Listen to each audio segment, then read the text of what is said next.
Welcome to the ETNS Talk Show, Episode 7. Things are getting heated in the NBA. Nah. Houston Rockets, Golden State Warriors. It's tied up 2-2. What you got? That was Chris Paul game. I got my money on freaking Rockets. Rockets in 7? Yeah, it's a back and forth game, type of series. That's all Rockets stuff. But go ahead.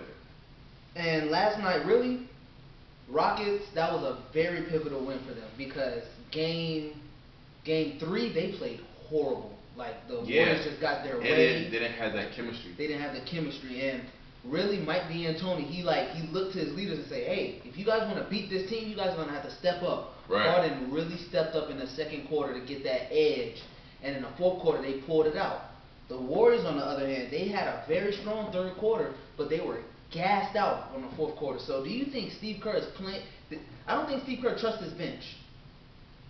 Honestly, I feel like Steve Kerr is laying back and just letting Steph, lead the team. Yeah, and because he know how much power he has. I mean, how much team the power has. Exactly. How much talent they have. So he don't really have to do much. He don't have to say much.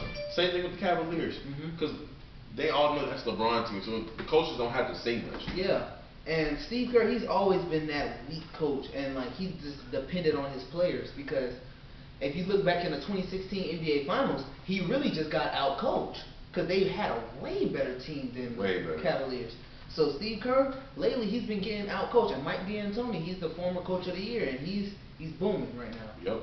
Now let's switch it over to the Eastern Conference, where it's another tie series between the Cleveland Cavaliers and the Boston Celtics. Justin, what's your take on that? Honestly, LeBron James is the greatest NBA player of all time. I already established this. We already established this. I don't care what anybody says. That is the greatest NBA player of all time. 7 years in a row. Like, come on.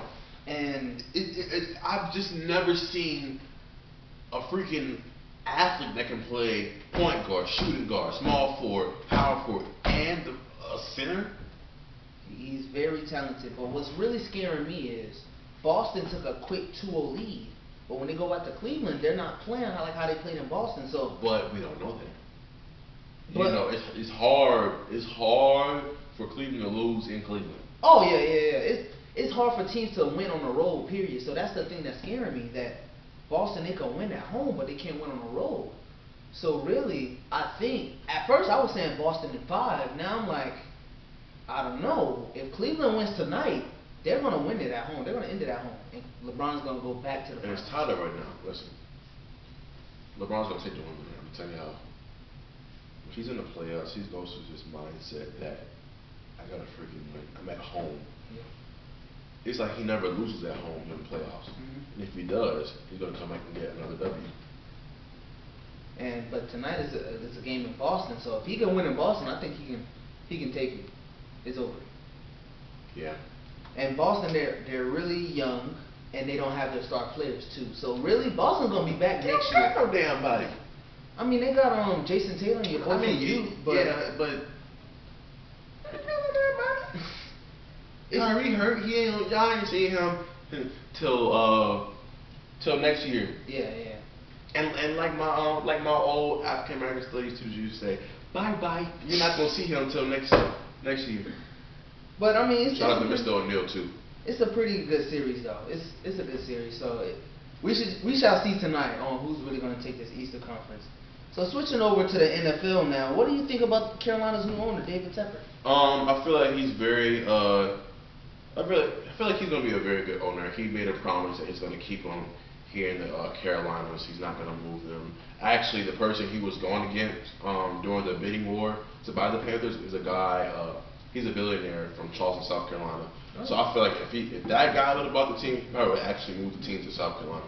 But David Tepper, he's a very fantastic hedge fund manager. He managed he's a great businessman.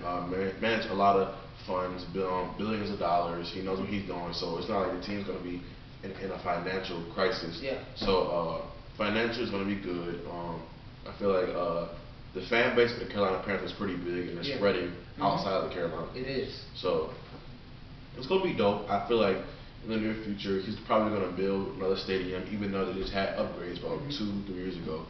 But he's probably gonna realize he's gonna want a Super Bowl to come.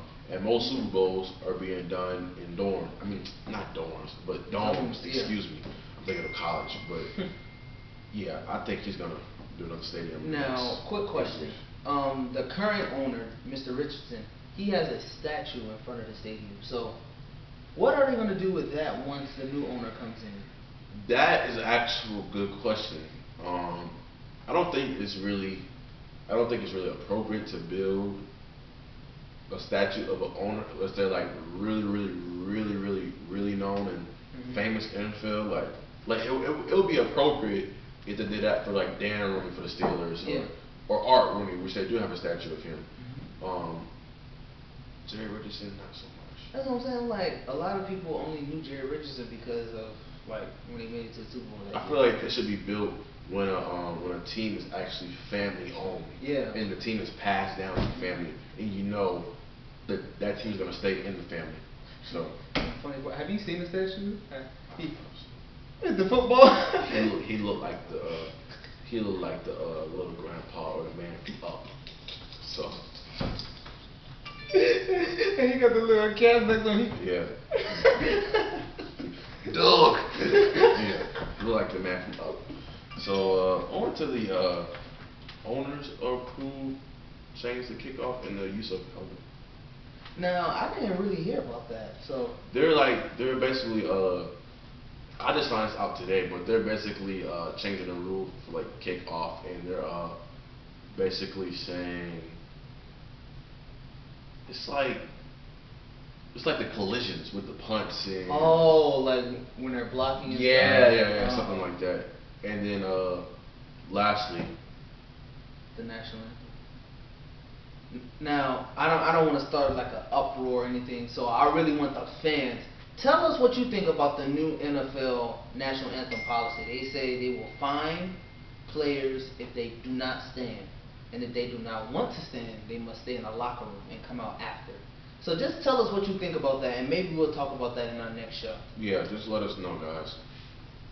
So basically, this concludes episode 7 of the ETNS Talk Show.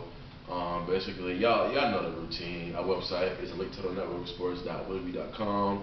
Email linktothenetworksports@gmail.com. YouTube channel ET_NS.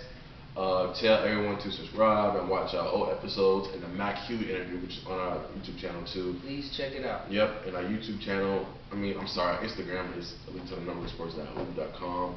And always note that the ETNS Talk Show is reserved and solely owned by Link to the Network of Sports.